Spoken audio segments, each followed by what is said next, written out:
Hello and welcome to Whispers, everybody, on AM 1600 WKKX, the Valley's Watchdog. It is 6:09 p.m. here on a beautiful Tuesday afternoon, about 73 degrees out, bright and shiny. So, I think you need to check In what parallel universe are you living in today? it's cold, rainy, snowy, slushy, and there's accidents everywhere tonight. If you got a traffic update on what road to avoid, please give us a call, 304-214-1600.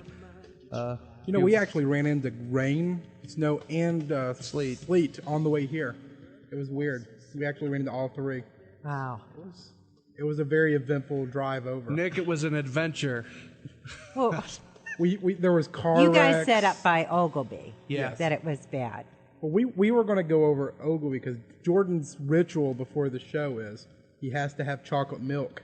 So you see the little mini jug that Jordan has if you're on the camera. You see the mini jug sitting in its rightful place. I'm a very superstitious guy. I can't help it. You know, and it's something that was important that he needed to have. We were going to go over Ogilvy, over the hill, and we go that way, and someone stops us.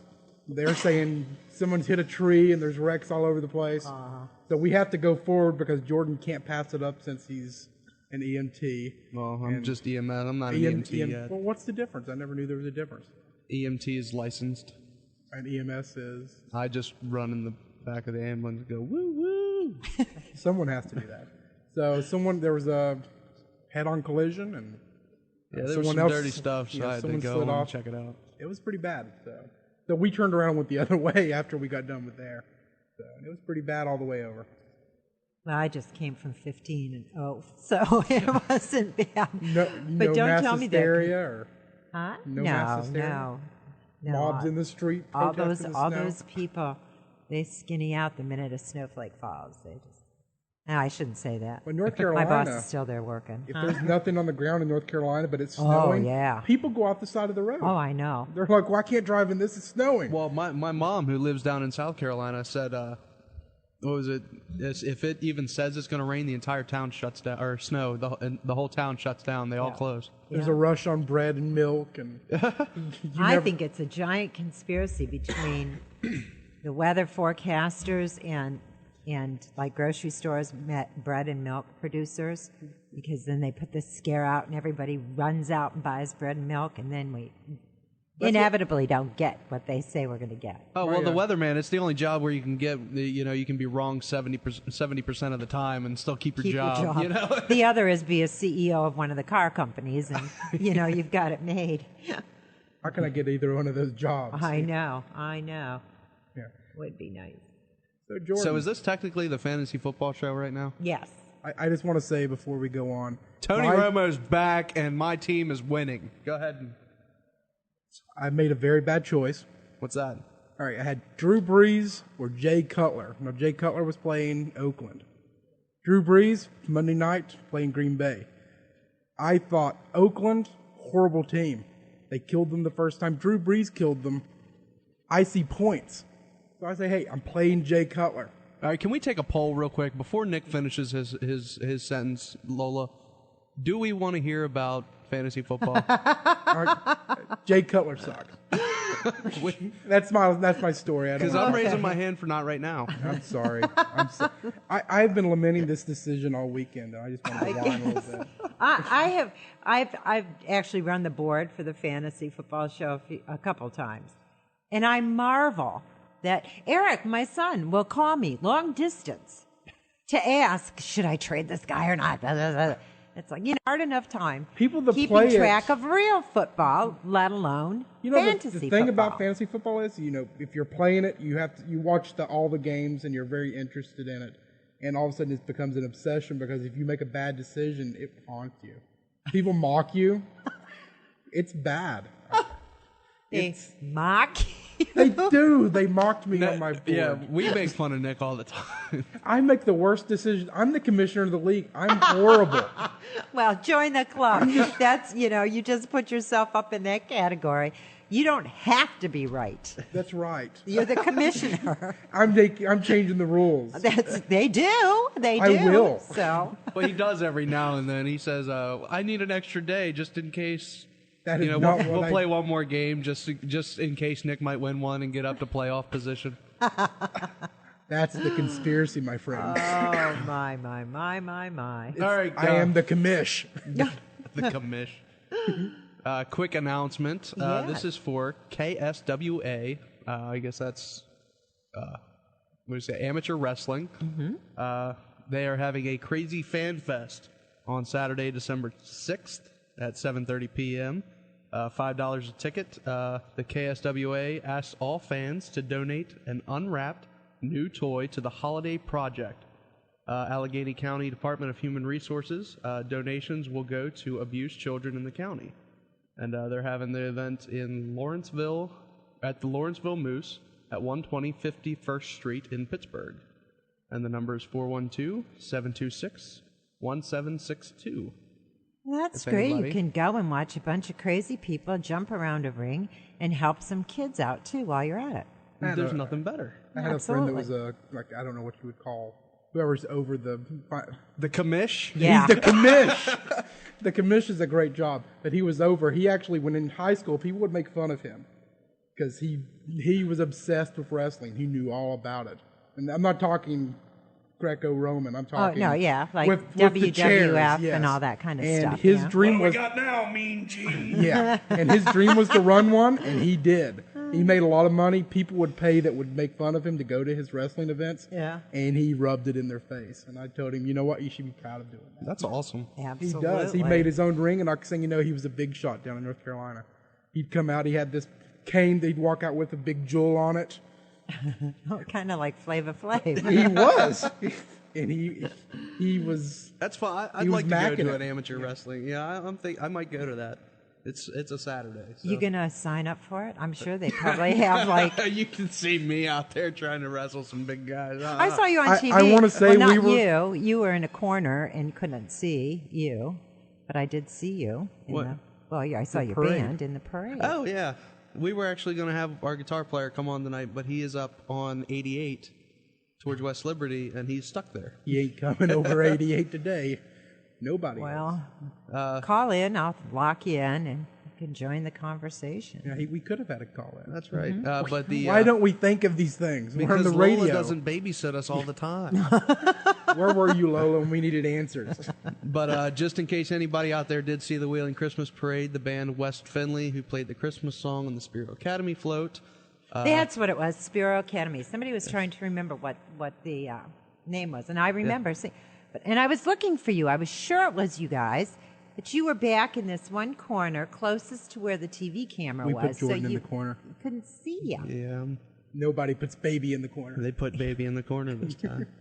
We actually have a show December We do. 2nd. Oh, the band does. The band. I thought you were referring to tonight.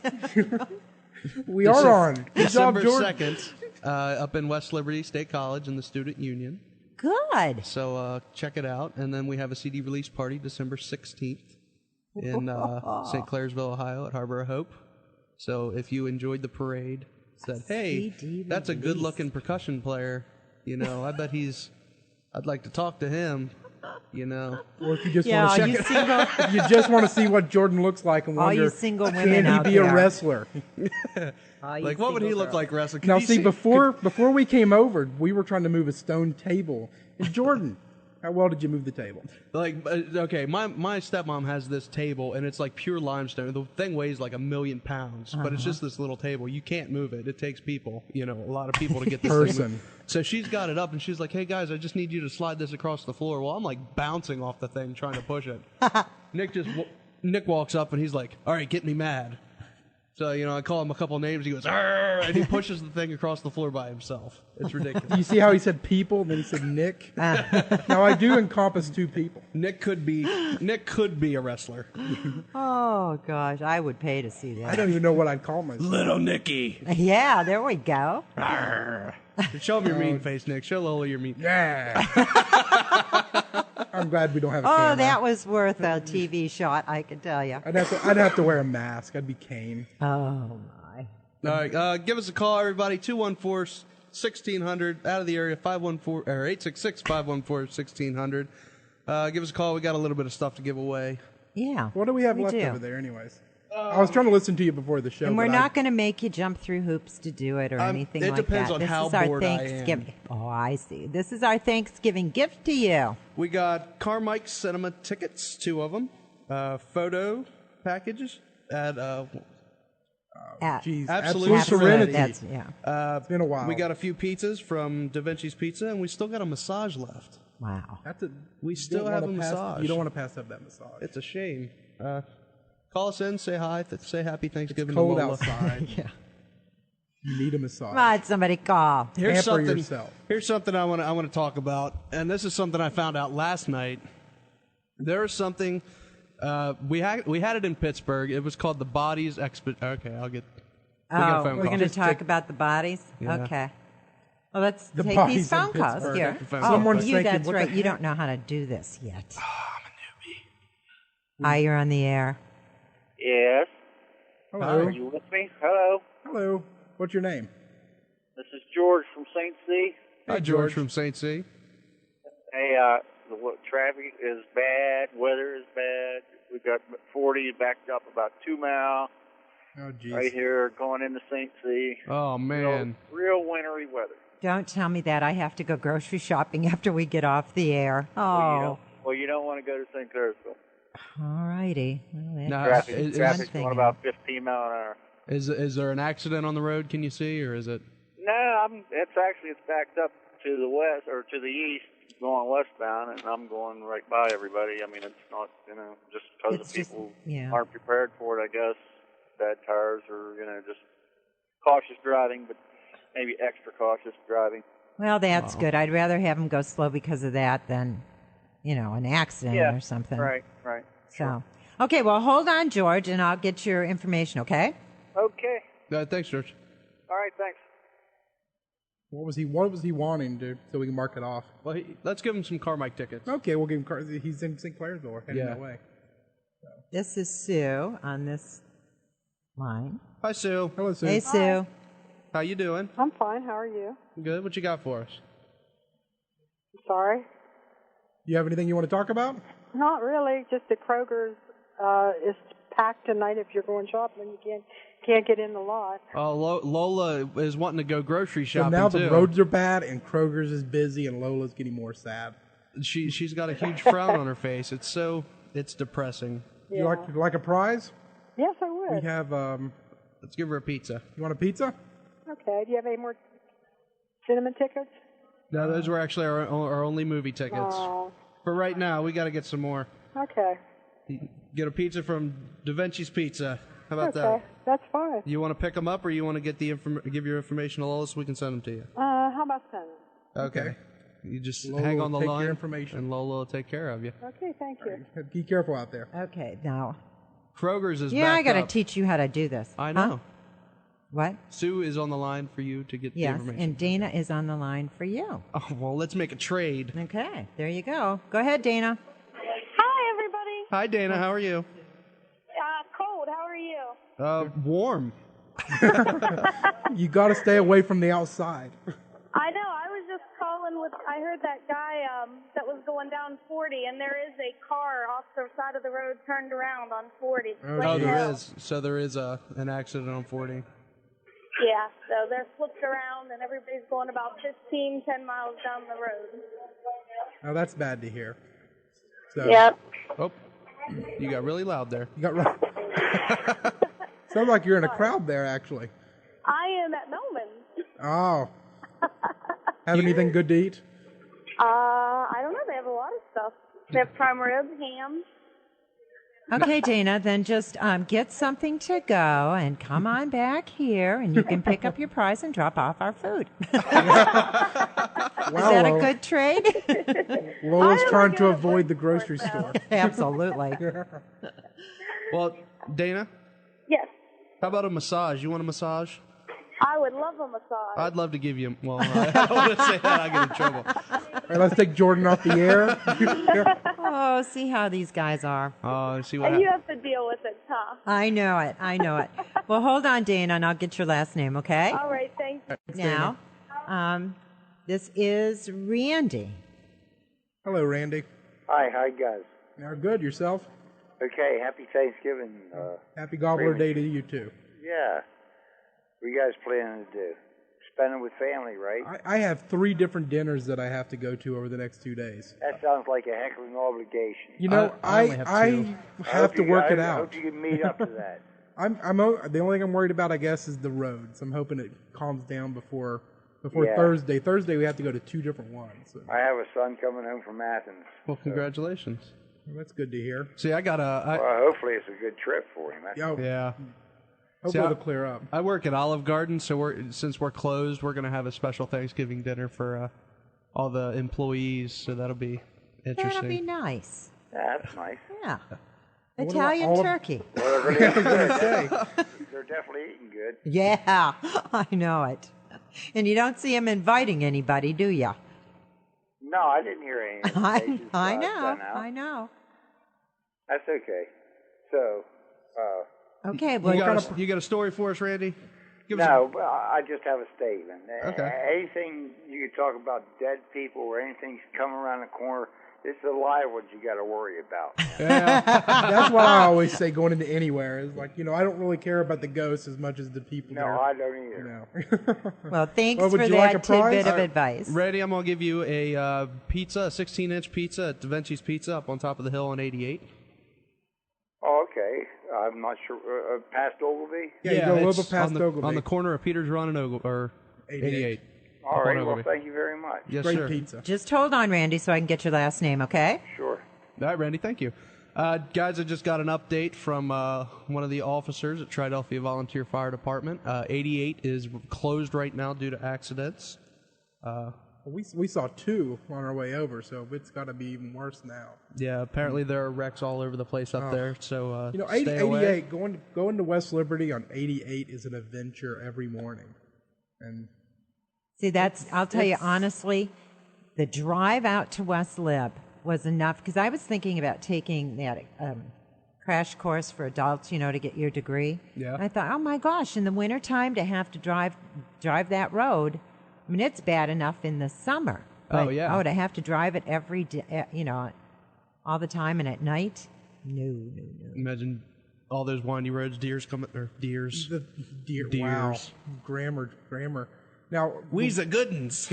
The turn I hate the most on 88 is you've went with me to West Liberty a couple of times. That hairpin turn, you go around. There's a White House there, and you have to swing around that turn, and then you go down the hill. Oh, yeah. And right at the bottom of the hill, the water will pool. Yeah. And usually, if you make it around that, usually there's always someone at the bottom of the hill. I've seen maybe 3 or 4 people there, and they get a little bit too much speed. Hit that ice and they run right off into the ditch. Yep. So and I saw a Jeep one time that lost their axle or something, just busted off. It was bad. So. Yeah, I'm telling you, I wouldn't want to make that trip. I admire anybody that drives out there every day. You admire me, Lola? Yes, I do, my dear. Okay, this is Retired Rich. Retired Rich. Hi, how are you? Is this Retired Radio Rich? No. Look what. No insults. No way. What's going on, Rich? Oh, I came in from Barnesville. It's bad on the hill. It's bad on the hill in Barnesville? Oh, yes, very bad. I was in Barnesville. But I wanted to tell you a story years ago when I worked in the courthouse. The first computer system that the county was putting in the one court, the juvenile and probate court. There was a lady that was coming in and installing that, and she was staying there and doing the program. She would work during the day, and this lady was no wimp. But she worked one evening, and she told us the next day she was there about 10, 11 o'clock at night, and she was sitting at a desk. There was no one around. There was no maintenance people.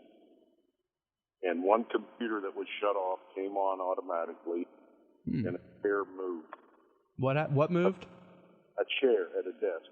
Oh, those don't normally do that. And there wasn't anybody around. There wasn't any wind blowing through there or anything else. It was all locked up. Oh, wow. Needless to say, she said that was it. She got up and got out of there and would not work there at night when there wasn't anybody around. So there's spirits. Now, years ago, there's a report they used to hang the people between the old sheriff's office and jail and the courthouse. Huh. I think it was Judge Parker. I think was one of them that did that. So I'm just wondering, whether or not it would be worthwhile, whether you could get the county to let you do it anyway, or let somebody come in and see if there's anything with any spirits or anything or ghosts or whatever around in that area late at night. That'd be an interesting place to go into. How old? Do you know how old the courthouse is? Oh, it's in the 1800s. 1800s. Yeah. That'd be an interesting place to go into. That wasn't originally the county seat. It was at one time, I think, in another building, and I think it was even on the riverfront at one time. I think it was I'm not sure, but I think it was in Shadyside. Don't quote me on that. I'm not a historian, but yeah. They moved it, and there were a lot of hangings back during that time. I always wondered about that. If you move a building, would the spirits perhaps go with it? I remember it's actually a famous ghost picture, and there was this house that was being moved, family house that you see. It's up on the blocks where they're moving the house, and in the window. Now, of course, if they're moving the house, nobody's supposed to be inside. And it's a two-story house, and up on the top floor, there's a little girl in a white dress looking out of the window. And of course, this is in the middle of them moving it. This is a very old picture, and I'm gonna have to try to find that picture. No, it wasn't here. I'm telling you what, that's one of those pictures. Like, oh look, it's a little girl at the house. Then I start reading, I'm like, oh really?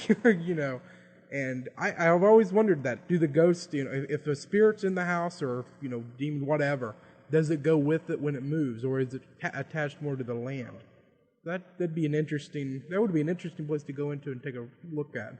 Right, and I'm familiar with one that I experienced personally when I had this lady friend, and she resided in an old farmhouse, and we were in the room, and the windows were closed, the blinds were closed, and everything. The lights were on, but they weren't on brightly, and out of the corner of my eye, I saw this form. It was almost like a hologram moving across the corner of the room. And I didn't say anything initially, and the hair went up on my. I don't scare easily, but then I looked over at her and I said, she had a look on her face, and I said, "Did you see that?" And she said, "Yes."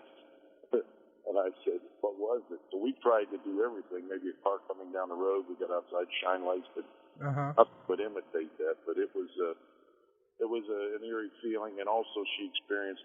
She had like dolls that were on a shelf back where they wouldn't normally come off, and there was there's no traffic on that road, and she would find dolls at the bears or whatever, little bears and dolls that she had that would be pushed out across the floor. This isn't those dolls with the big eyes, are they? No. Okay. No. Those things creep me out so much. Looking at nothing satanic looking. Oh. I've been in the houses before and I've seen those, and I'm like, well, there's your problem right there. You know, those things always look like they're watching you. They always look like everywhere you're standing in the room, they're staring right at you. They are. It's Chucky's little friends. Now, when I was a kid, in order to keep us out of the basement, my father used to say that there was a cattywampus down there. A cattywampus? Yeah, cattywampus. And he said if you open the door slowly and you look over there, you'll see its eyes, and you could turn the light on. And you could see eyes. And, we were scared to death for years, of course. As we got older, we found out that the cattywampus was actually a Daniel Boone cookie jar that was sitting on the But it worked. It did. And it worked for my kids when they were growing up, and my nieces and nephews. And we wonder why everybody's in psychotherapy now. Yeah, absolutely. Well, Rich, anyway, you want to stop by and pick something up? I can't do it tonight. But oh, no, anytime. Oh, no, we wouldn't ask you to do it tonight. I got a pizza for you if you want it. Oh, okay. I didn't know that you were giving anything away. I came in from Barnesville, and the roads were really bad. Oh, geez, Louise, I'm even extra glad that you're calling in and not expecting something. Yeah. Okay, I'm down we're in Bridgeport area now, and it's it's just wet down here. Of course, I think the river keeps us warm, but sure. Okay, great. A while back, I appreciated those opening of the theaters up there in the Highlands, and that was great. So yes, I'd love to. Great. Cool. Thanks. Right. You have a good night, Rich. Okay, thank you. What do I do? Just stop at the office? Yeah. Yeah, if you want to do that. Okay, thank you very much. All right. See ya. Take care. Bye-bye. Okay, now we've got Randy again. Hi, Randy. You still there? Yes. Hey, Randy. Okay. Yeah, I've got a question. Yes, sir. And I'll let you guys do what you want with it. But how can a person be a Christian and believe in ghosts at the same time? Well, it depends on what you classify ghost as. Now, I guess it depends on what you quantify a Christian as also. Yeah, true. That would be true. Now, Yeah. I am a Christian. I am a born-again believer. I go to a tongue-talking church. Very spiritual. Really? I sure do. Oh, man. They scare the hell out of me. And, wow. The way I see it, I believe that ghosts are demonic energy. Now, I think... What's that now? I believe ghosts are demons. That's my thought, my belief. So they're all bad. Well, if you think about it, if you go into the Bible, it clearly says, there's one judgment. Okay, I'm gonna get biblical on you. Okay, there's one judgment in the Bible. Then that's the the great throne judgment. After Revelations. Correct? Yeah. Okay. Oh, yeah. Well, it says the good people when they die they go to Abraham's bosom and wait. You got me there? Are you? Okay. Well, it doesn't exactly say where the bad spirits go. It doesn't do that. Now, you can take that, however you want it. We've had different shows with people talking about the Nephilim, things like that. We know there was fallen angels. We know there's demons, stuff like that. Now, if you get into energy, the person is energy, a living being. We're covered in... There's no doubt about that. Okay, well, the law of energy is energy cannot be destroyed. It only changes form. Okay, so our energy has to go somewhere. There's black holes. Black holes. Now, if our energy goes, let's say, it's just hanging around in a certain area. People say that it can be recorded in courts, something like that. What's to say that something that's demonic can't take that energy and manipulate it to think that it's a certain thing in order to plant fear or confusion into a Christian? Or because I've had, Nick and I have been in the business for a couple years now. And we have Christians, we have people that are, worship leaders, saying, hey, there's something going in our house. We're scared. We've been praying. Can you come and check it out? And it doesn't have to be a thing like demonic. It doesn't, Shouldn't you just be able to pray that out of the house? Now, it depends if it's something that's prayed. When you go in an investigation, we check, it's called EMF. Now, there's lines and stuff like that go through your house. It could be like a... Nick says it's like sleeping under. What's EMF stand for? Electromagnetic field. Yeah, it's one of the ones we went to, and the person was their entire life that they had been in this house, which had been a long time. They were always scared, especially in certain rooms of the house. And we did an investigation. Someone did come pray for the house, but what we found was that outside of the place where they would sleep is the power box. And, this is an older house, and right outside where her head was, that power box is there. And if you think about it, if you're susceptible to that kind of radiation or something, that's going to cause havoc with, you're going to become paranoid. Some people get physically ill and actually, vomit and stuff. Well, you know why? Because you give power to that. Any belief you give anything, it gives that sort of thing power. Oh, of course, and your mind's extremely powerful. And if you disbelieve it, it has no power. But see, now we've also been to places where, we've told the story on the air before, Jordan and another investigator standing there, and all of a sudden they hear singing. And there's no little girls with us. There's no little girls in the house with us at all. And, then we have to try to figure out, that's one of the points where it's like, okay, it's not EMF, what is it? And we have to come up with our own theories and beliefs on what that might be and try to... We go into places trying to prove it wrong so that, people can sleep at night. We have calls from... Oh, you still there? Sure. Okay. We have calls from people whose children are no longer allowed to sleep, or they don't want to sleep in the house anymore. They've been staying with grandpa because they're seeing things at night. There's different things going on, that a kid's not going to exactly understand, and the family might not be prayed up. Now you're talking about kids, too. Yeah. Oh, of course. And we do. Their dreams are demonstrative, and they go on tangents about anything. Now, if even it's when they're awake. If it's something that we can't prove wrong, and we think that there isn't some kind of entity in the house, we do connect those people with the local church. We do try to get them with a ministry that prays and blesses houses and stuff like that. Or whatever other help they might be. You know, if there's something else going on in the house, you know, Jordan one time worked as a what was it you worked as? I've done a lot of things. Yeah, with Fox Run and stuff like that, I guess. Well, thank goodness that the ghost. I'll tell you one thing. As long as the ghosts aren't as bad as human beings and don't burn don't burn people with cigarettes. That's horrible. Yeah, there's no excuse for that. I don't care who you are. Right. We're much better off worrying about ghosts than we are human beings. Yeah. And I say we burn that woman like a witch. Well, jeez. I'm with you. Did that answer your question, Randy? Not really, but it was nice talking to you. Thanks, Randy. Too. All right. So long, guys. See ya. And I think still on there. Okay.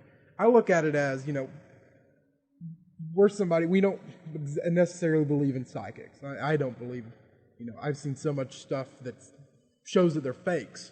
It's going to be very, very hard to sway me, you know, that way. And we look at it as, you know, we'd rather go in because we're going to try to prove it wrong. We're going to try our best. If there's a cause for it anywhere in there, we look for it. And we're not going to rip somebody off. We're not charging people. We don't, you know, if we see something we can't understand, we're going to tell them I don't understand that. So, all right, it's time for us to take a break here on Whispers Radio. Give us a call, 304-214-1600. If you're out of the area, 866-514-1600. I was going to take a break, but this is Don, and so I'm going to take him before we go to break. Okay, hey, Don. Hi, guys. Hey, how you doing? I'm okay. I got a little story and a question. I don't know if you're familiar where North Fork Church is up in the Short Creek area. Okay. Sounds familiar. I know where Short Creek is, but okay. Well, if you go on North Fork, like if you're going towards the dump or up towards West Liberty, there's a little church back in there, and it's been there. It's an old church. Well, my grandparents are buried up there, and there's two cemeteries. There's a new section, and there's an old section up there, and it's up on the side of the hill. And they didn't take care of the grounds real well, and I used to go up there and cut the grass at my grandparents' grave. Uh-huh.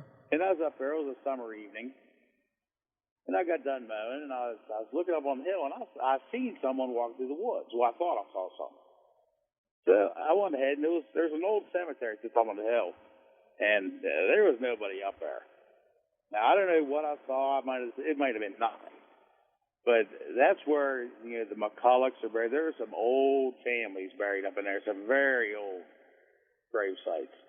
And I don't know if you guys could get some kind of, you know, permission to go up there and kind of poke around in there, because there's a lot of interesting things up in there. Well, this is Short Creek. Short Creek. Road. I'm from Wheeling. It's a creek. I'm from North Carolina. It took me a long time to figure out what the heck people were talking about when they said creek. But yeah, it's Short Creek. If you're going, you know, if you go up through Woolworth up on 2 and you go towards the airport and go on back towards, say, if you're going the back way in towards West Liberty, stay on 2 until you get to North Fork Road. It's where the dump is.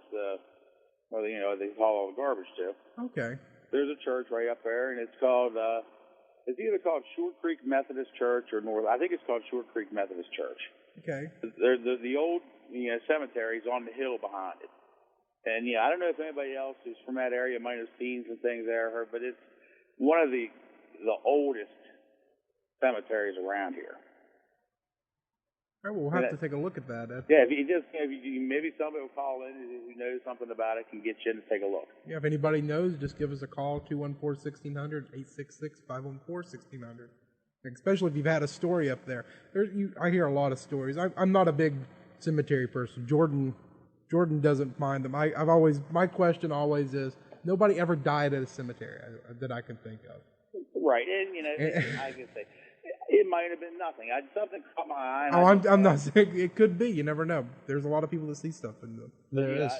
I didn't realize how old it was till I got up in there and started looking around, and it's, it's probably in the same area like the old Mount Wood Cemetery, old stuff like that. Well, I know John's been wanting to take us to a cemetery somewhere. A witch, buried there. That would be an interesting. I still want to see that. We're gonna have to hold him to it here soon, when it's not snowing. I just thought maybe that's something. Yeah, that'd be great. We'd have to do that. Okay. I have one photo package, and that's all I have left. So go ahead and give it to somebody else who needs it. I just wanted to pass that on. All right, thank you, sir. Thanks for that information. Hey, thank you. You have a good one. You too. I wrote that down, so we'll have to. I don't know. I've always thought that. I've always wondered. I don't believe necessarily that the spirits of dead people, but I've gotten a picture. And it's on like our group's MySpace. If you check it out, we got the. It's like a mist that I call it, like floating through the air. And it's what not did a I breath. say about it? What did I? I don't even at remember. A river, and there could be fog. No, that wasn't. But nice try. Okay, time for a break now on Whispers, AM 1600 WKKX, the Valley's Watchdog. Gotta free my mind, get you out of sight.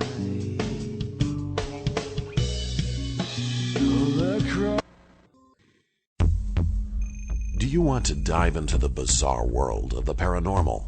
Do ghosts, UFOs, or the supernatural amaze you to the point of wanting to learn more? Then you need BVRN, the Black Vault Radio Network.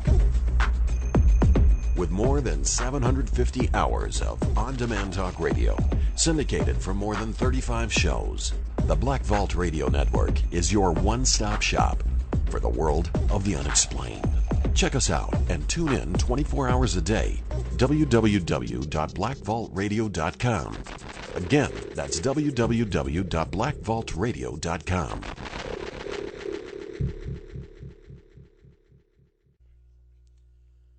Over recent years, the traditional office has become more of a touchpad than a daily destination. Long gone is the reliance on a landline to work away from the office.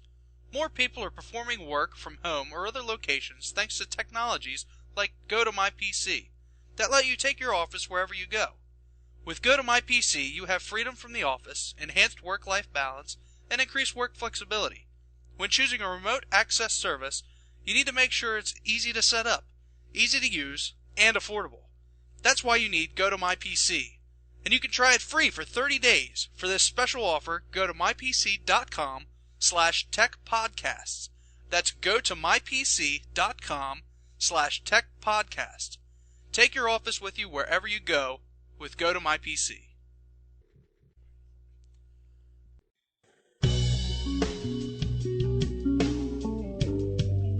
Welcome back to Whispers, everybody, on AM 1600 WKKX, the Valley's Watchdog. It is 6:50 p.m. here in downtown Wheeling. Cold, snowy, and the roads are bad. Be 33. careful. If you don't have to go outside, if you don't have to drive anywhere, don't do it. There are wrecks everywhere. Well, we're supposed to, actually, at 9:15 tonight, according to the AccuGuess Weather Service. AccuGuess. I love it. We are supposed to start getting significant snowfall. That will last until tomorrow morning, and then tomorrow it's going to be blustery cold with snow showers. And then it's supposed to stop, and we're not supposed to get any snow on Thursday, but it's still going to be cold and yucky and dreary. All the fire departments in the Ohio Valley, or in Ohio County, I should say, get ready. It's going to be a long night. Yeah, Jordan. Ruin people's nights. They can expect will you it. get any calls out? Will Probably. they call you at home and tell you to come get your butt into work? Oh, yeah, I got this fancy little pager right here on my side. I see that. It's a good thing he has it turned off, because he'd probably be going crazy right now. He's probably got it on vibrate. Yeah, I do. So, Jordan, we were talking during the break. Do you have any... We got a question from Randy, and... I don't know what you were wondering. Did you answer it? Now, here's my thought, and you know, I said my piece, and just because I'm a Christian doesn't mean I'm supposed to pretend that things don't exist and there's not things out there, and that's like the blunt of it without trying to back it up with anything. There's something going out in the world. There's something going out in the universe that we don't see. There's perceptions that we don't see that others do, and for me to pretend that they no longer exist because I'm a Christian. Well, I think the only answer, once we get to heaven, you sit down, right? God, what was this? What the heck was this? Who was Spanish singing? Inquisition? Come on now. I mean, it is hard. I mean, if you go into a haunted house, when we go to the prison, Lola, you're going to walk in there with some notion of what you think might happen. Yeah. And if something else happens that's different, do you throw away your preconceived notions, or I think you have to almost walk in with a clean slate and be like, okay, let's see what happens. Try to figure it out what it might have been, and then at some point you've got to be okay. There's nothing that I can explain it away with. You might come back later on. So yeah, it would just be easier to do that. Just say you were staying somewhere, you stopped somewhere, you knew nothing about the place. Yeah. And things happened. But now, like, to use the pen as an example of that, though, of course everybody's got preconceived notions of what that place is going to be like. Sure. And I think every single little noise or light or anything, I'm personally going to freak out, probably. Well, that's what happened when we went on our investigation that we did right before Halloween. Every single one of we had 74 people. 72. 72 people. All of them thought they were going to see constant ghosts jumping out everywhere, and I didn't find anything. Jordan had some luck. My group was so expecting something, they were jumping everywhere, and I do think that imagination goes a lot into it. You've got to get in there, and you've got to. Well, like Randy said, it's mindset. Your mind's a very powerful tool. I mean, that's why we have science fiction stories that take us, a long time ago in a galaxy far, far away. If nobody had an imagination, we would never have anything like that. Yeah, true. We wouldn't have wonderful conspiracy theories of, why anything and everything happens, and we wouldn't have any of this stuff, So, and I think let's take it away from the ghost perspective. Ghosts are kind of more of a controversial. UFO. We were coming over to the show, how long ago was this, a month or so? Last month. We see something, in the sky, and I say, Jordan, what the heck is that? We could have been, that's a UFO. Well, we did pull over to the side of the road and get out of the car and check it out. I wanted to take a look at what it was. It was a blimp. But it was a little off in the distance, so you couldn't see the little caboose at the bottom. You could just see like this big round-shaped object kind of floating. We're like, what's that? But you have to what's going on there? But now, let's say we get somebody on the air that's been abducted. Who are we to say that he's lying? But that's perception, It is perception. Everybody's reality is what they perceive. I had a conversation with one of my friends at work, today about, reality and perception and all that kind of stuff. I mean, everybody's perception is different. Well, you actually have a story there about abductions. What was that? Thanksgiving story? Oh. Now this, Lola, you are before you even read this, I have to ask Lola a couple questions. Okay. Now, you have family coming over, correct? Yes. Okay, now, are you the host of your Thanksgiving dinner? Yes. All right. What? Jordan! This just in. Oh, no. Thanksgiving hosts in danger of being abducted by aliens. It's from Los Angeles. Thanksgiving is Of course it is. Thanksgiving is a prime time for alien abductions, and party hosts are its highest risk of ET attacks. According to alien researcher, the author, Dr. Bruce Goldberg, alien abductions happen when people are vulnerable, tired, and weak. He says Thanksgiving hosts who have been up for days preparing the big feast are perfect targets for alien abduction because they're drained and won't put up a fight. There you go. I will not be up for days preparing this feast, so I'm safe. It depends on how many people, I guess you're serving on whether or not they target you. Yeah. So limit your parties to a smaller size. See, Goldberg explains aliens prey on those who are burnt out and have weaker immune systems. If you're physically tired, you are more susceptible Get that word to out. a UFO attack. He says those who stuff themselves into frail, turkey-induced food comas are also candidates for abductions. Well, I enjoy how he skipped a little bit to the bottom there. He tells you how to. Now, Lola, this is what you need. Oh, okay. Okay, go ahead. Okay. To protect yourself. Okay. Tinfoil hat. Okay. I don't think that was on the list, but I would get that. Okay. Yeah, you found it? Goldberg says folks can protect themselves from a Turkey Day abduction by wearing an iron crucifix, keeping salt or St. John's wort nearby, or having a magnet in their person. If abducted, a magnet. And if abducted, he says giving the aliens an empowered New York attitude should scare them away. Lola, you have an empowered New York attitude. You're like, get away, I'm mad! Oh, she's on the phone. She can't angry play. with you. She's calling somebody. Yeah, right. Did you hear She Jordan's wasn't even listening. Did you hear Jordan's If you learned how to answer the phone. Jordan. Well, I can't talk about interesting things if I'm answering the phone. Really, that, Lola. Really, Jordan. Okay, so if you're Do out you there answer cooking... a phone at home? No, barely. All right. I hate talking This on the is phone. Gary, and then you can tell me what I have to do or not do. All right. Hey, Gary, what's going on? How's it going, guys? How are you? Pretty good. First time caller. Well, hey, thanks. I've listened to you guys before, but I've called into about every other. Well, I have called into every other. Yes, show. you have, Gary. Other than legislative watchdogs, I usually don't. But okay. anyway, there was a story. I said I lost you guys, so I'm not sure what you're talking about now. But anything you want to talk it's about? Nonsense. Let's go ahead with anything you want. When I was younger, my best friend used to live in a town called New Rumley, Ohio, which is where it's over by Scioto, Jewett area. I don't know if you're guys are familiar with that, but it's just a small town. And there was always a barn we used to go over and play in. This is probably when I was, 10, 11 years old.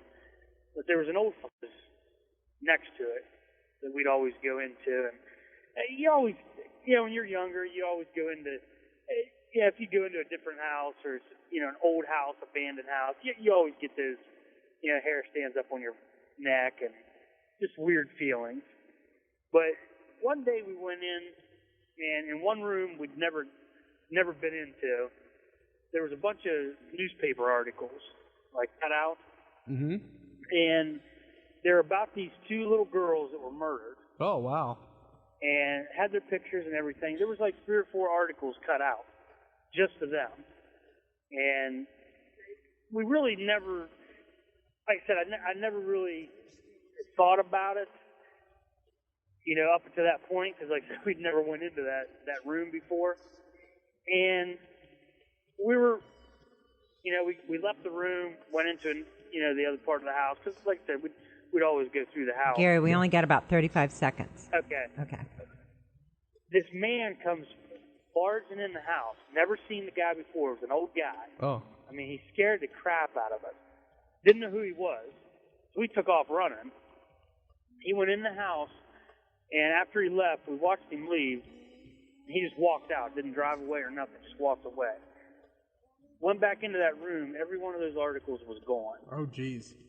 And like I said, we never saw the guy again. Do you think he killed him? Or he had something to do? Or was obsessed? Years ago, it just freaked me out. I mean, never That's really crazy. told anybody the story. Me and my friend just, we told his mom and dad. But just one of them things that you can't explain it. Oh, wow. That's great. It's really weird, but... All right, we got to head off, Gary. Thanks very much for your call. Call back. Bye, Gary. All right, time for a break. We got to get to the news here on AM 1600 WKKX Valley Watch Dog. My name is X246ZY7 from the planet Dotopia. And when I'm in your rather primitive solar system, I go to paranormalpodcast.com and set my podcast aggregator to Paranormal Podcast with Jim Harold. Finally, a show about me. Well, sort of. At Paranormal Podcast, we interview authors and experts from around the world about everything from UFOs and ghosts to the existence of life after death. Are crop circles real? Is there scientific explanations for the Bermuda Triangle phenomena? Learn this and so much more on the Paranormal Podcast. Now, we take our subject matter seriously, but we have fun too. Even skeptics are welcome. So please subscribe. It's free. You can find us at Podcast Alley, the iTunes Music Store, or at ParanormalPodcast.com. Take a listen. Open your mind.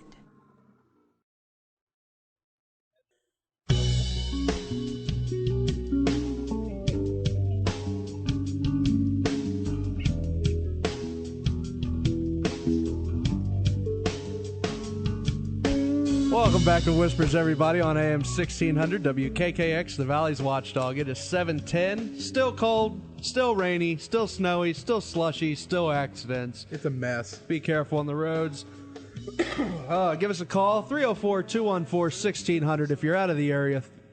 866-514-1600. I don't know what that was. What was that? Was me. I kind of had a brain thing, and I had to yell to get it out of my system. Oh, my goodness. Give us a call. Tell us what you're thinking.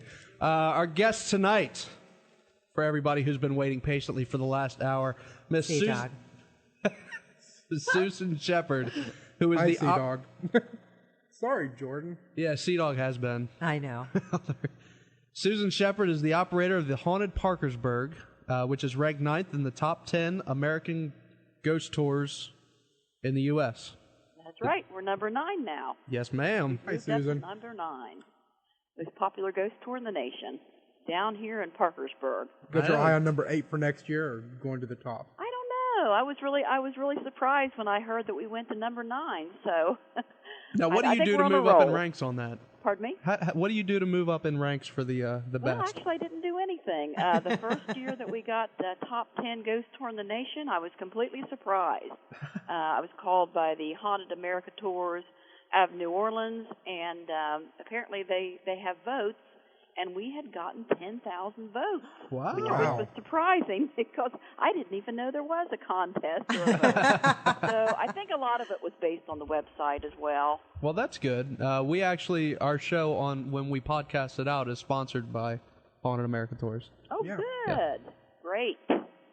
So, we've had that's not the reason that we want you on here. No. Oh, okay. Well, good. We've actually, there's been several people that have mentioned you. Sherry Brake Rico was the first person. Mark Nesbitt. Yeah, you were actually the first person she mentioned, and then she mentioned Mark Nesbitt, and then Mark Oh. Nesbitt mentioned you. And we You're a love very Sherry. popular girl, Susan. Well, thank you. My daughter tells me that's because I tell ghost stories. we like ghost stories. Yes, we Right. do. Well, I've been into this most of my life, so it's nothing new to me. It's kind of old to me in certain ways. Now, Haunted Parkersburg, what areas in Parkersburg do you go to for your tours? Well, we go into the Upper Historical District where we have lots of haunted houses. We go to old graveyards. We also go to the downtown district. We're not able to go over on Blennerhassett Island, of course, but we have a lot of ghost stories from Blennerhassett Island. Now, what is that? Well, they see the ghost of Margaret Blennerhassett walking up and down the shoreline, and there's a ton of stories over there. Actually, I can't tell them all to you, but there's been I'm not from the area. over there. Yeah, I was gonna say he probably doesn't even know what Blennerhassett. Yeah, Blennerhassett's a great place. I've only lived here for about 6 years, so I really don't know what that is. So Well, if you can, it's a historical park. There were Irish aristocrats that came to the area around 1799, and they built this big palatial mansion, and their name was Harmon and Margaret Blennerhassett, and unfortunately they got involved with a fellow by the name of Aaron Burr and got into a lot of trouble with Aaron Burr. Aaron Burr Thomas was Jefferson trouble. had Mr. Blennerhassett imprisoned, and the mansion fell apart, and they only lived there 3 or 4 years, but it was a beautiful palatial mansion, almost something like in Williamsburg, while other people were living in log cabins. And so there's a lot of hauntings over there on the island and all over the city of Parkersburg, actually. Now, Aaron Burr, the reason they got in trouble, he was trying to make his own country, if I remember He sure correctly. was, and he was he knew that Harmon Blennerhassett had a lot of money, and he was hatching this plan that he and Harmon Blennerhassett would start a new country west of the Ohio River, and Thomas Jefferson did not like this very well. I So guess he had so. to put them, of course, in prison for treason. wow. Now, Aaron Burr, I think, if I remember, walked free on that, right? Right. He Yeah, kind of nobody walked away. Yeah. But they see actually the ghost of Margaret, his wife, and there's various theories as to why she haunts the island. While they were over there, they had a young daughter by the name of Baby Margaret that died, and they've never found her grave, so they think that perhaps the spirit of Margaret Blennerhassett is over there searching for the grave of her young daughter who passed away at 2 years old. Or maybe she just doesn't want to leave her daughter. Could be that as well. Well, there's a lot of theories into ghosts, and so many of them have something to do with imprint hauntings, spirit recordings where there's no real consciousness, to the ghost. And if you try to interact with them, you can't, because it's like trying to interact with a moving image or an image of some sort. And then you have interactive ghosts, with unfinished business. So there's a lot of different types of ghosts, and you can usually tell when you start researching, the information having to do with the haunting, what kind of spirit or ghost or haunting that you're dealing with. And an awful lot of them do come under the category of imprint hauntings, where some kind of energy was invested, into a certain area, and it somehow gets played back. So, but usually an interactive ghost will not appear always in the same spot. They'll appear in different places, and they will attempt to communicate with people. Whereas a spirit recording will do the same thing over and over again, and they will never change their spot. They wear the same clothes. And that kind of haunting will generally fade over time, unless it's recharged by something. And if it's recharged by something, it will start back up again. Now, what can recharge it? I know Lola's got a question. I'm sorry. Okay, that's good. That's go a good ahead. one. That's good. For instance, like, on a battlefield, for instance, in Gettysburg, maybe there's a sighting of a soldier on a cannon, and they see him for a number of years, and, he kind of fades away. But if you bring in Civil War reenactors, for some reason that really stirs them back up, or something might happen in that general area, something traumatic might happen in that area, that will recharge the ghost. Or actually even bringing a psychic with you will recharge the ghost. I tend to recharge ghosts a lot. And usually when I go on ghost hunts and things, I love all the equipment and all the technical aspects of ghost hunting, but I pretty well work best as a psychic. And what they will do is they generally will come around me. And they get a lot of things in their pictures, if I'm in the picture or if I'm around. I think probably what they do is they sort of draw upon my energy is one explanation. But usually with an interactive ghost, if they keep appearing again and again and seem to have a message they want to bring across, it's an interactive spirit where there's an intelligence behind the haunting. And generally they will be pretty, they'll be pretty insistent about bringing this message across. And then they tend to follow around psychics anyway, because psychics can pick up their messages so much easier than what an ordinary person can. So they kind of don't waste their time with people that don't really feel them or notice them. And they gravitate towards psychics who do feel them and notice them. All right, Susan, I've got a question for you. And can a spirit physically harm a person? I mean, I know they can move things or they can cause... Well, to a degree. Yes, they can touch, they can pinch, they can even slap, they can knock you over, and some of them will scratch. It's a really weird thing. We had a haunted convent here in Parkersburg called the Sales Heights, and a lot of people got scratched in there, and so did I. I went in there during the day.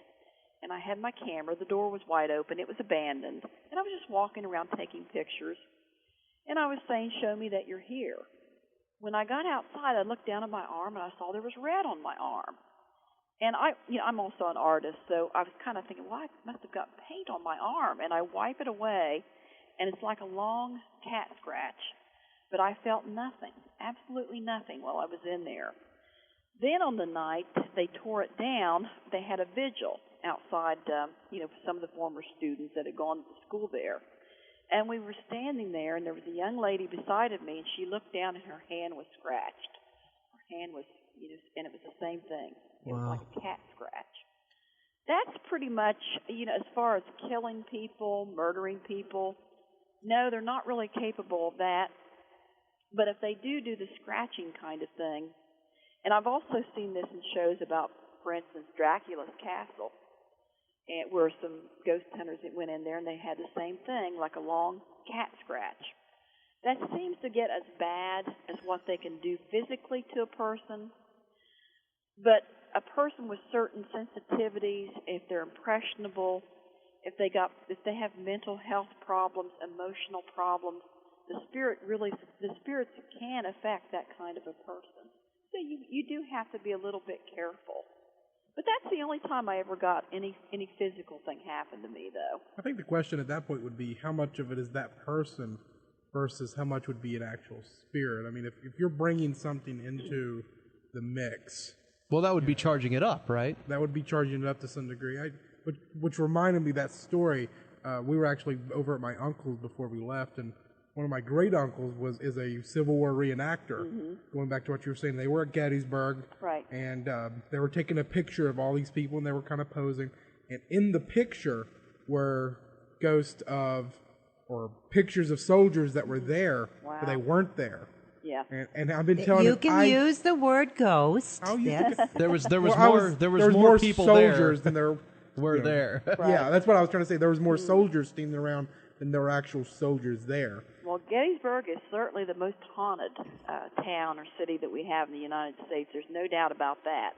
And I do think, what you said about your relative being the reenactor. We had something similar happen here in Parkersburg. We had a Civil War. We had 5 Civil War hospitals in Parkersburg, and one was on Quincy Hill. And we were going to do a ghost hunt up there. There was about 1,000 soldiers up there during the time of the Civil War, in like a tent overflow city. And I went up there about a week before we were going to do our ghost hunt and had my camera, and I didn't really get anything. And was kind of worried about it because it was a public ghost hunt. And we put some reenactors up there. And, I mean, these guys were good. The costuming was exact. Everything was done precisely as it was done in the Civil War. These were real scholars is what they were.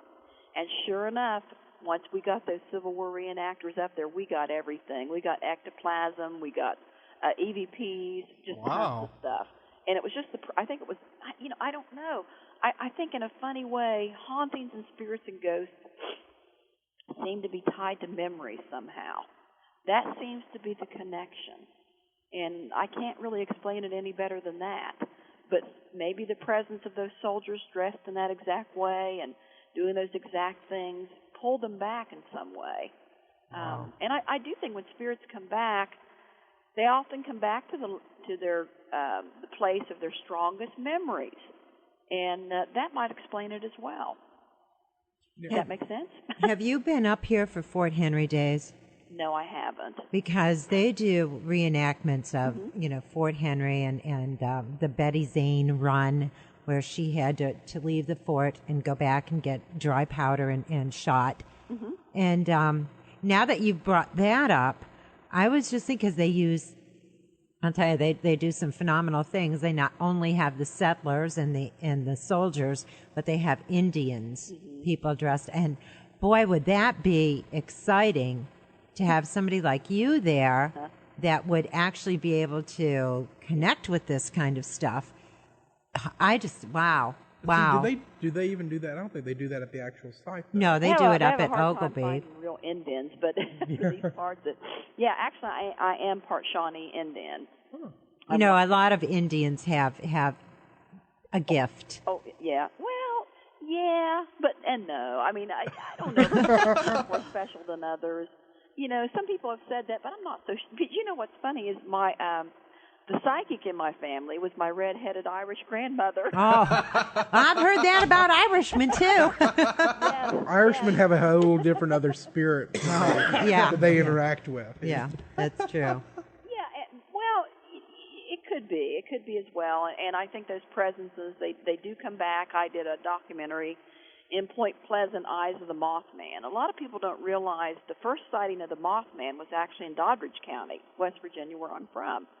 And that was the red eyes in the barn with the Partridge family, and the man's name is Merle Partridge. And he actually lives in New Martinsville. Really? Now, yes. And they were the ones that had the very first sighting of the Mothman. That was the red eyes in the barn. I don't know if you remember that story. Now, it's written in John Keel's book as Salem, West Virginia. I don't know if you know where that is. But it's actually in a little community called Center Point is where that first sighting was. And it was I think around November 13th or 14th, 1966.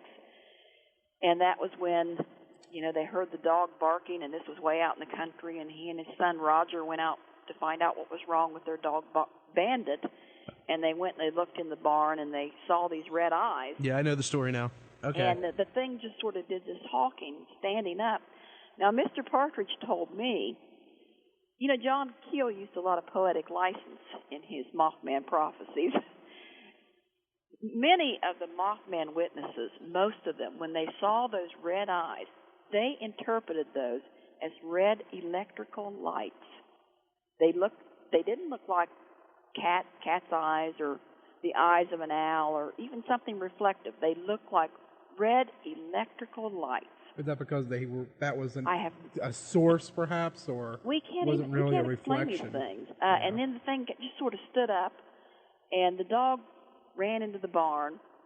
The dog came up missing. They never found him again, and it was because they found there was a dog's body outside the city limits of Point Pleasant. A German Shepherd dog was why Mr. Partridge eventually called, because their dog came up missing.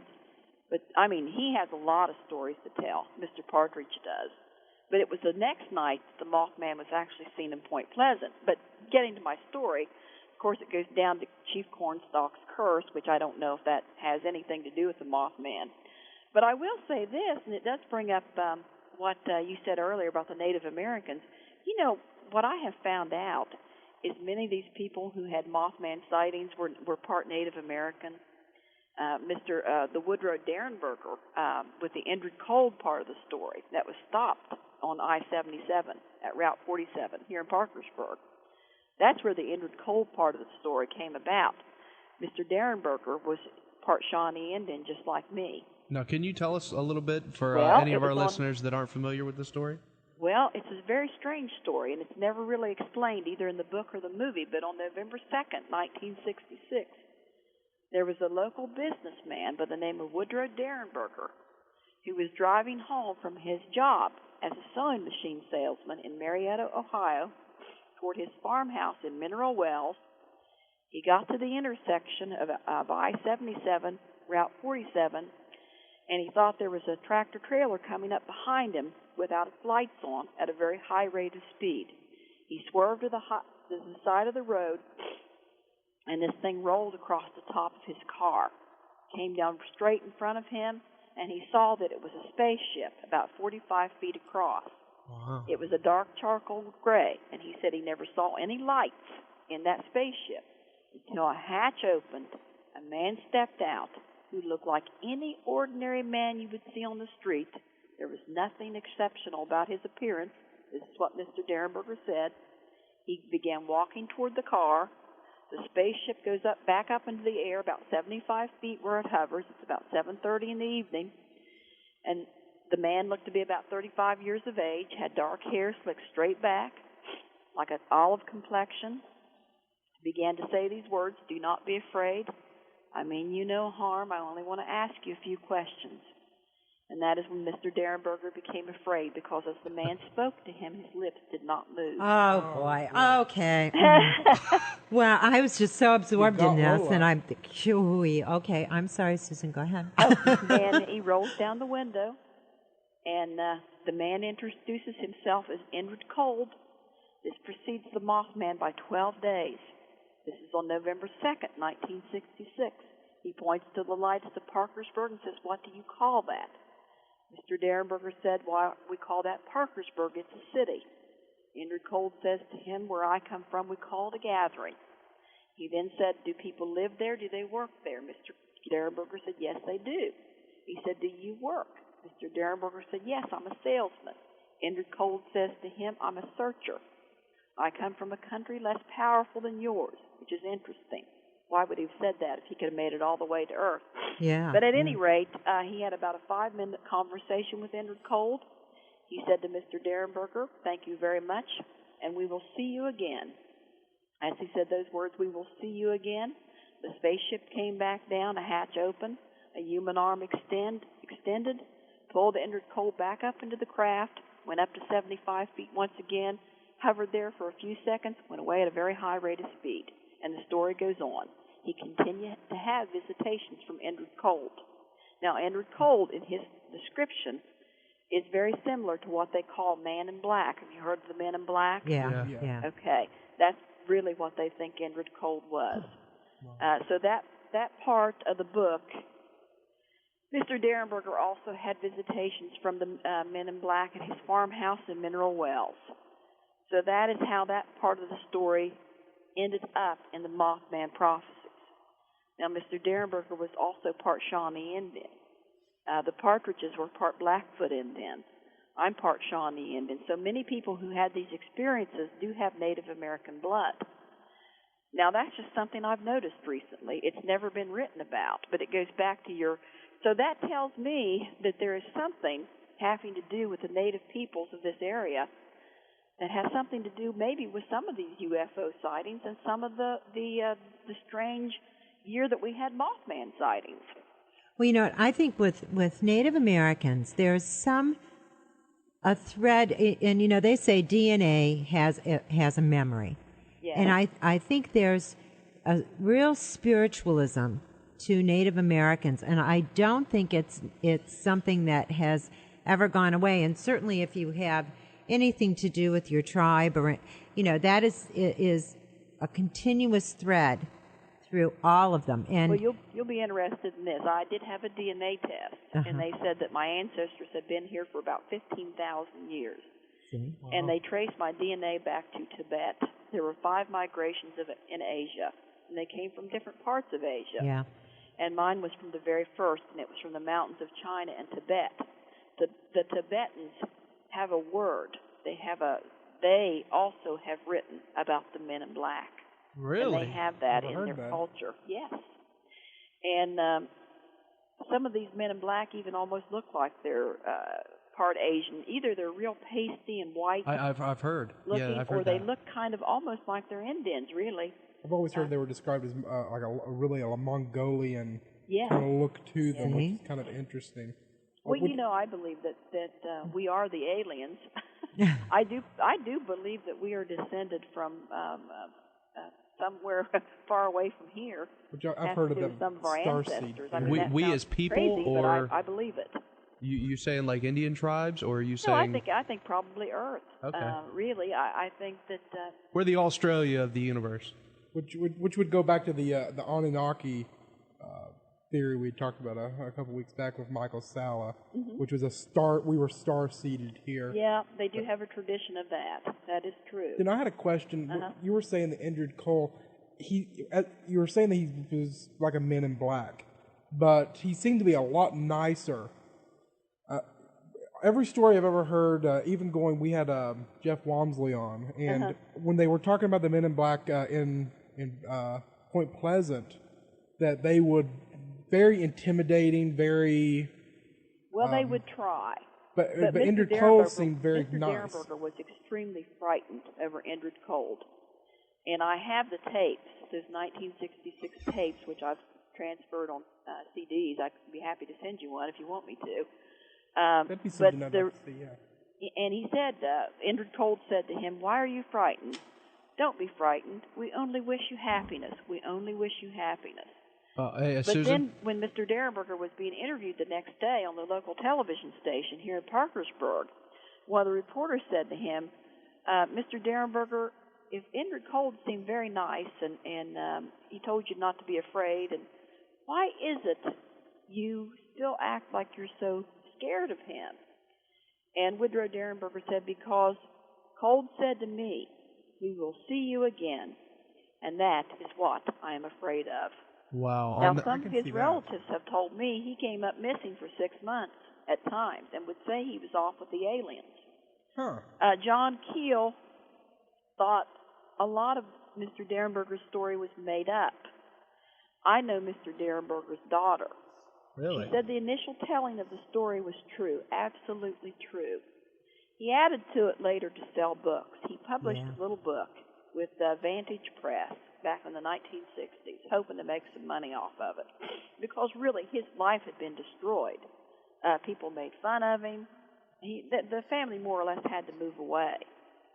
Well, his daughter told me the initial story was 100% true. He did add things later, though. All right, Susan, we need to take a break really quick. Okay, and we'll be right back with you. The number here is 304-214-1600. If you're out of the area, call us 866-514-1600. If you got a question for Susan Shepard, give us a call. Give us a call. Wow. All right, we'll That's be right what back. it is. That's what it is. And cheek to cheek and bones to bone.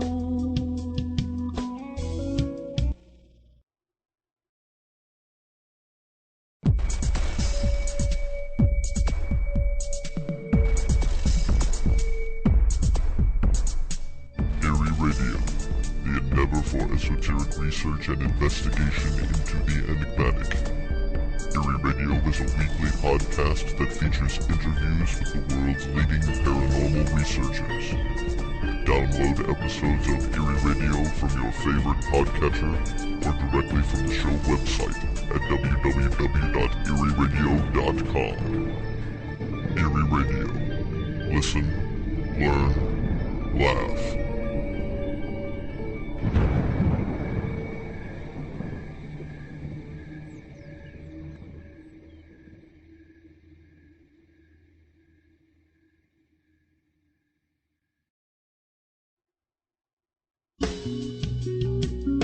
Welcome back to Whispers, everybody, on AM 1600 WKKX, the Valley's Watchdog. It is now 7:39 p.m. here in downtown Wheeling. You like how I changed my voice there? It sounded fun.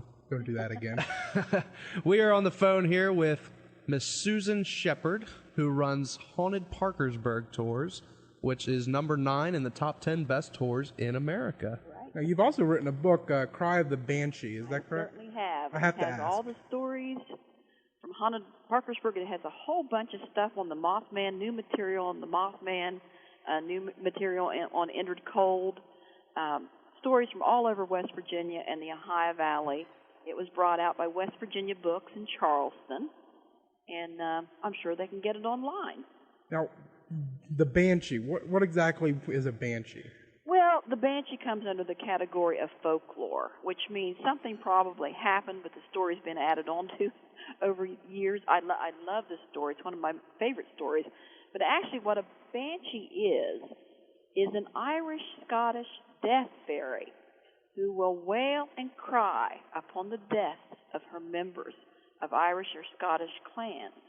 And she has red eyes like the Mothman, and even though she does not cause the death of a family member, she will announce the death by her high-pitched wailing cries.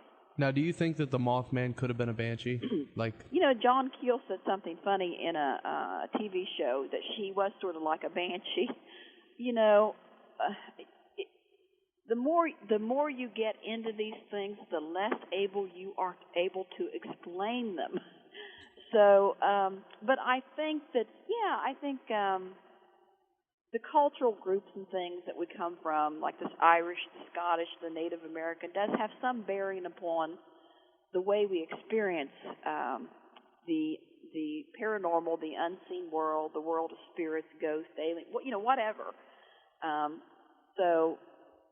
But she's a portent of death and doom, and it's a great story. We have the Banshee of Martown, and there's only 3 Banshee stories in the United States. Really? And 2 of them are from West Virginia, and 1 of them is from Virginia. But she's a fairy, is what she is. Any word that ends with she in the old Gaelic language just means fairy, and Banshee means fairy woman. She's a scary fairy. I've never heard of that before. I'm part Irish, so maybe before I die, I'll hear a woman screaming. I'm sure you will. It'll probably happen after you die. Your wife, maybe? Yeah, that's what I'm thinking. One day. Well, Susan, have you heard anything about the Capitol Music Hall being haunted? No, not really. Maybe you can tell me. Well, last week was the first time that I had heard any stories. Mm-hmm. And I've been here 11 years, and I've kind of really pushed for the restoration of the Capitol and everything, and I was really surprised when someone called and said no, that way back in its day, that she would work there as an usher, work concessions, that kind of thing. She was very young, like 13 she started. And people that worked there then would see like a figure moving across the stage late at night when they would be cleaning up. if you're way backstage, you get grabbed or something by supposedly a stagehand. Mm-hmm. And I just wondered if maybe you had heard any of those stories hauntings too. are not rare, and they occur in cycles. A place can have a lot of activity for a while, and then it kind of dies back down.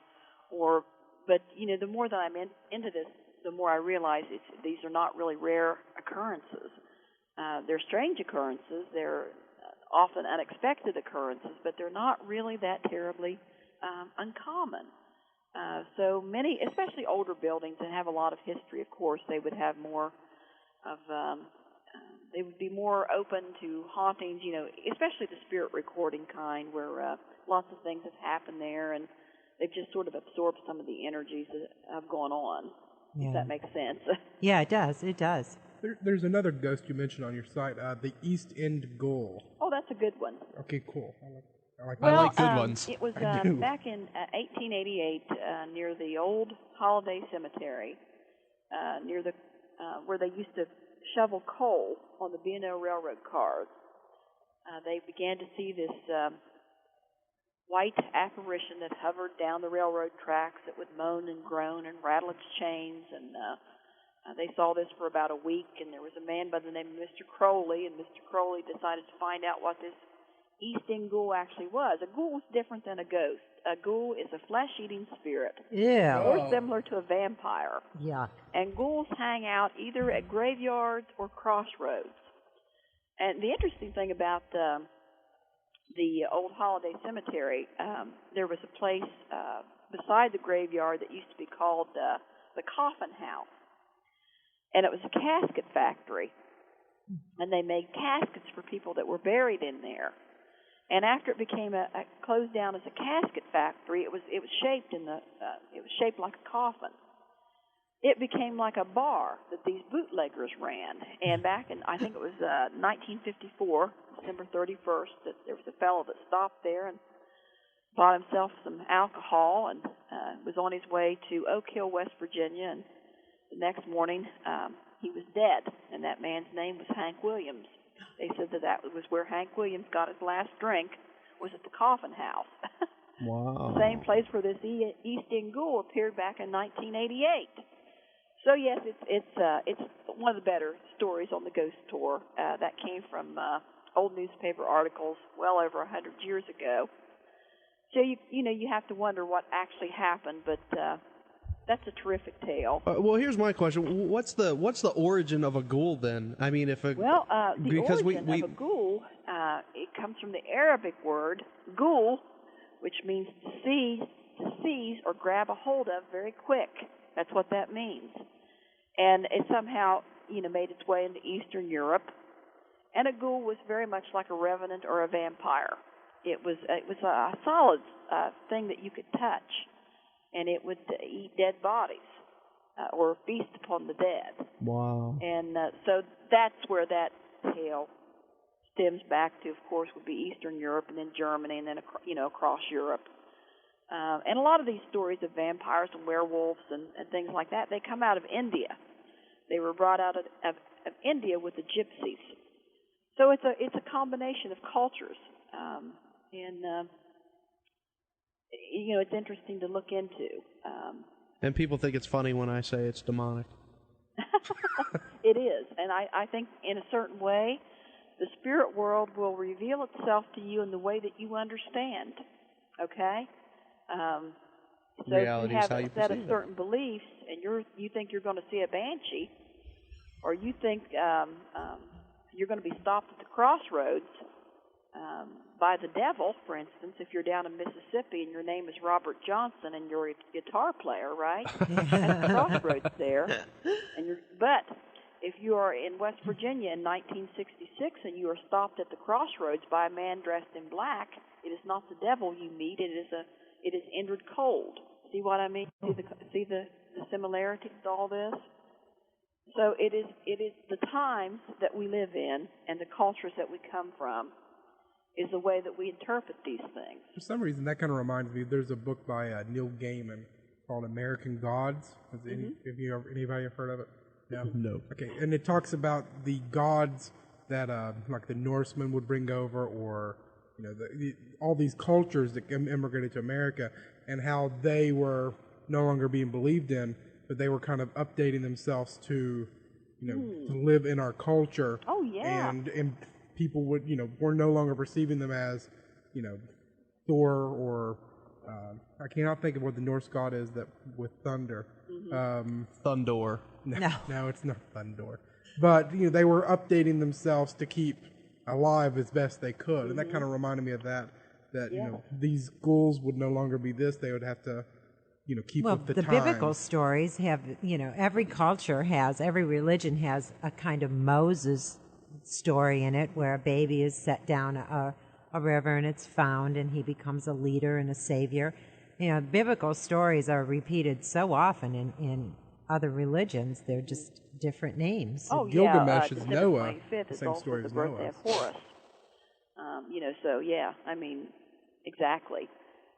But it's kind of interesting because the tale of the devil at the crossroads and Robert Johnson. I'm sure you as radio guys all know this story. I guess Robert Plant has a vial of crossroads dirt. Really? Where Robert Johnson supposedly sold his soul to the devil. But it's funny. Woodrow Derenberger was stopped exactly at the crossroads, exactly as where he was stopped. Wow. It was at a crossroads. So, you kind of wonder about these things. And after I told the story about the Banshee for a number of years, wailing, I never really believed it until I was woken up one early morning and I heard these three women crying downstairs, just kind of like a keening or a wailing. It was an unusual kind of crying, and I thought my daughter had left the television set on. Faded away. I go back to bed, fall asleep, wakes me up again. Sounds like three women crying. Within a day or two, my cousin, who's my age, I won't tell you how old I am, but I'm not that old. 28. Yeah, you're close. But she had an aneurysm, and she died instantly. That was within a day or two. And the poet Yeats said that if a person is very important, the Irish poet Yeats, if a person is very important or the person is very young, three banshees will cry upon their death. And that's what it sounded like, three women. Wow. And I remember standing up there thinking, this is creeping me out. This sounds like banshees. The banshee story I've been telling, I just got chills all over. I know, it's creepy. I don't usually tell that on the ghost tour because it's kind of a private thing. Yeah. But, wow. Well, thank you for sharing that with us. Now, I do have to ask you, you go on this tour. What's your best story? We don't have much time left. I've already told them. You've told your best story? Okay. Well, my what's your favorite story, I guess? That it's the Banshee of Martown and Indrid Cold. Indrid Cold is one that a lot of people are not as interested in as I am.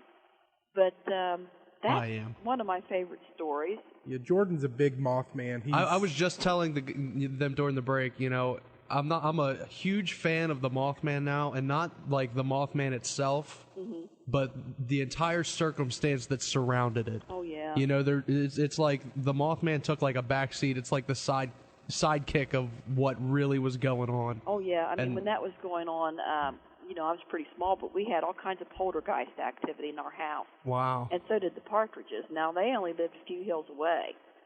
And they were living out in Doddridge, but as I said, they live in New Martinsville now. But they also had a lot of poltergeist activity. All kinds of weird stuff was going on. And some people that were going to church one Sunday night told my mother that they were going to church. They saw a UFO hovering over our house one night. Oh, my gosh. I mean, it's all together. Who can explain this?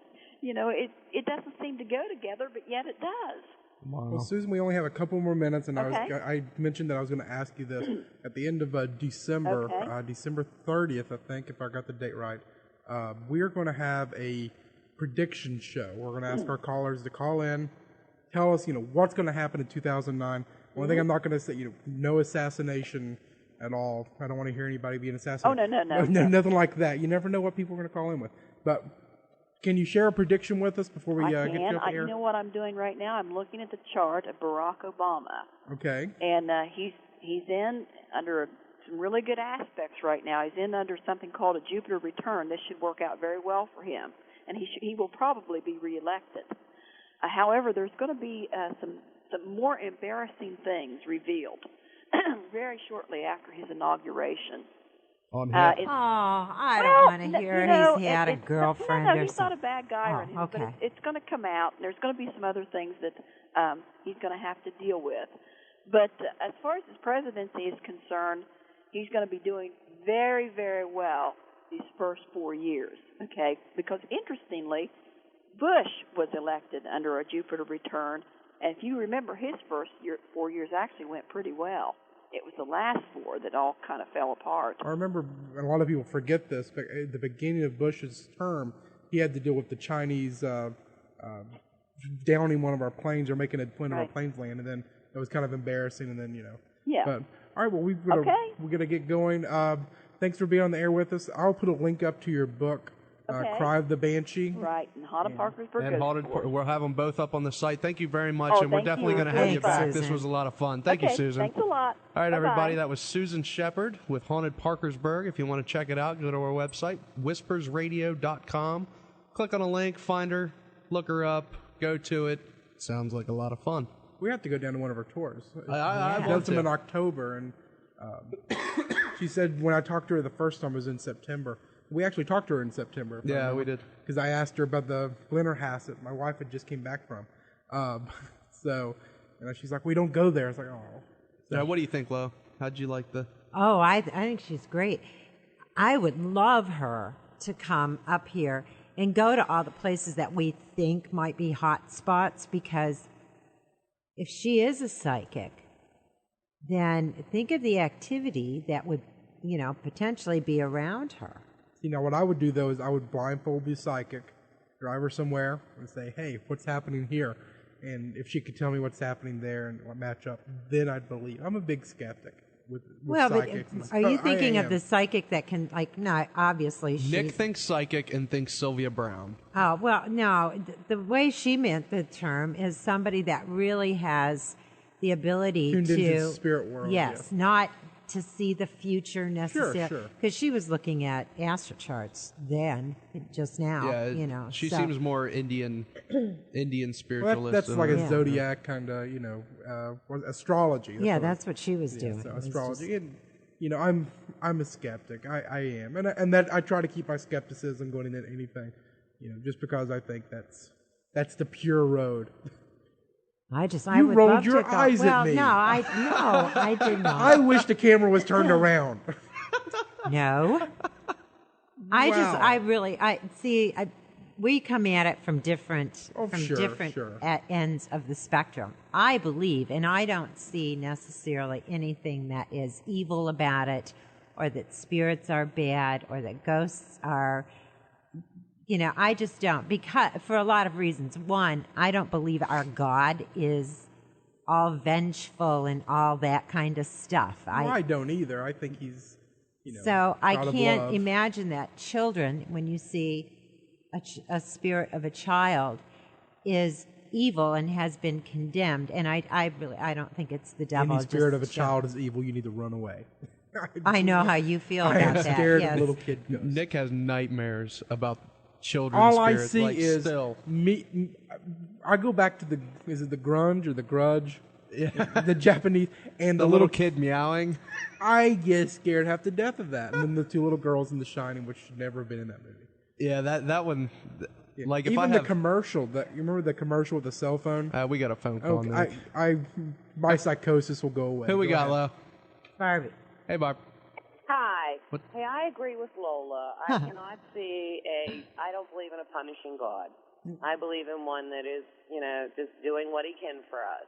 That's... Like she said, the child spirit, that's just... But now I need to ask you this. Do you think Sylvia Brown is for real? No. No? Told you I thought they'd say that. With so many answers. Huh? How do you think she comes up with so many answers? Does she, poll the audience? Ask me a question. She I'll show you phones what a she friend. does. Ask me a question. What do you call this? Wait a minute. There's a cold name. reading. Cold reading. Yeah. Cold reading, Is that what she does? that's where you just shoot up generics and see if you get any kind of reaction. You watch the faces and Yeah, like they who was Mark Edwards? Was that his name? John Edwards. John Edwards. John Edwards. He was a cold reader too. You know, he'd say, "Is anybody in the crowd had?" Are you talking about John Randy? No. Okay, never mind. John Edwards is like, who would hear their dad just passed away? Okay, yeah, you know, and somebody would raise their hand. Did his name start with a J? No. Okay, then it's not you. I'm thinking of a J. Yeah. You know, and somebody raised their hand. Somebody else, yeah. You know? And if you go on to YouTube, I used to think she was for real until 9/11, and I thought, well, if she's so psychic, why didn't she tell us that was going to happen? Sure. I did, honestly, I did. Here's something fun. Here's something fun. If you go to like YouTube, I love YouTube. Is she still there? Yeah. She's... like Sylvia Brown, you know, messes up or something like that. You'll see her on like Montel, and she'll be saying, you know, there'd be a woman, her husband just died, and she's like, yes, I see him, he drowned, and she says, well, no, that's not how he died. Yeah, it is. I see him covered in water. He's drowning right now. I can see him. She says, no, he died in the Twin Towers. You know, then there was another one where then she still says, no, he's drowning. There's another one where check that out. yeah, there's another. Well, I really thought she was awesome until that happened. And then after it happened, she said, well, I saw fire all day, but I couldn't figure out what it was. And I'm thinking, you're psychic. Tell me about the fire. Come on, people. You know? Yeah. And another one with the psychics, there's a Most Haunted. If you ever watch the videos for them, and you know, on the Travel Channel. On the Travel Channel, but on YouTube they also have some where they'll point out, like the psychic there will say, you know, if you're here, move the table, and she'll move the table, and you see it's on the camera right there. You know, and she's like, "Did you feel that?" And I'm like, "You moved it." Of course they felt it. Yeah, you really gotta checks and balances there. I mean, I'm sure maybe there's a whim where, you know, even a broken watch is right twice a day. Yeah. You know? Well, there's a show on now. It's just a TV show on, I don't know, one of the channels, The Mentalist. Okay. And that's what he did. He would traveled around. He had a psychic show. He was supposed to be this psychic. And then I don't know what happened. But now he's with like the California Bureau of Investigation. But he uses all those tricks that he used as a fake psychic. And he's very observant. You know, it's all the things that somebody that's faking that would be looking for. Well, see, James Randi. Well, I like to think that I'm sensitive. Because honestly, if I get a gut feeling about something, you can bet it's going to happen. Now, I believe in people being sensitive. I do think that there's ways. Not, so. I think that people can be sensitive. My daughter's home for the holiday from school. She said, Mom, like West Virginia is the only place in the country that's got ghosts. Well, we got to go, you guys. You guys be safe going home now. Hey, thank you. See you later. Bye. Thanks for calling, Bob. My only thing with Sylvia Brown is if she was real, James Randi said, I'll pay you $1 million. You come and let me test, you know, I'll set up a rigorous test. If you can prove that you're a psychic, I'll give you $1 million. Here's the check. I'll sign it over to you. She agreed to do it on Larry King. You know, Still hasn't because she's done it. on Larry King. I mean, you know, what are you going to say? But she's never done it. How long ago was that? It was years. It's been a long time. Okay. And you want $1 million? There you go. Next week we got Scott Nicholson. He's an author from North Carolina. Has a lot of novels, all on like vampires, stuff like that. Should be fun. It's a little bit different. Not exactly a paranormal person, but a paranormal author, a novelist. I think that's great. It'd be a fun trade. It'd be like having Anne Rice on. Yeah. And then after that, we have Lynn Kitty. Dr. Lynn Kitty, who talk about the Phoenix Lights. Have you ever seen the video of the Phoenix Lights? She'll be talking about it. She was one of the people that recorded it, wrote a book, documentary. She's going to be fun. Good. So tune in. We will be back on Wednesday night next week, 8 o'clock. Normal time. Yeah. And if you start getting predictions, start writing them down and call us at the end of the month. We can't wait. Yeah, we want to write down all the predictions we get. That way, you know, throughout the year, as they happen, we can check them off and see if anybody's right. And I'll come on the air and say, we got a hit. Yes. Yes. Okay, everybody. Well, have a wonderful Thanksgiving, everyone. You too. Very much. Be careful on the holidays. Be careful on the roads. Be with your family and have fun. Until next week, everybody, don't be afraid. Only believe.